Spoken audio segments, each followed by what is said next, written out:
আমি কি তা মা না নাফিত? বন্ধুরা একদম ঠিক শুনছো, আমি মা না নাফিত। কারণ মাইয়ার যদি নখ বাড়ি যায় তে মায়া কাটিয়ে দিব, মাইয়ার চুল বাড়ি যায় মায়া কাটিয়ে দিব। মানে কইয়া লাভ নাই, আমার মেয়েরে সেলুনে নিয়ে আমি পারছি না চুল কাটাইবার লাগে। তাই চুলের গ্রোথ অনেক বেশি, তাই মানে জন্ম তাই 2 বছর হওয়ার 2 বছরে তাই মানে 5-6 বার চুল কাটাইয়া সারছি, আমি নিজেই কাটিয়া দেই। তো এবার ভাবলাম যে একটু সেলুনে নিয়ে সুন্দর করিয়া কাটিয়া লইয়া আইমু।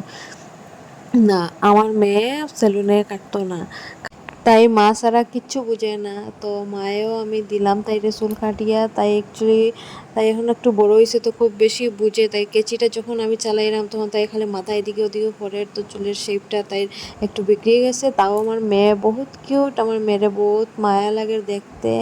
তো বন্ধুরা, আমার ভিডিওটা যদি তোমরা ভালো লাগিয়ে থাকে তো একটা লাইক কমেন্ট করিয়া যাইও, আর আমার পেজটারে ফলো করে দিও। Thank you so much for watching.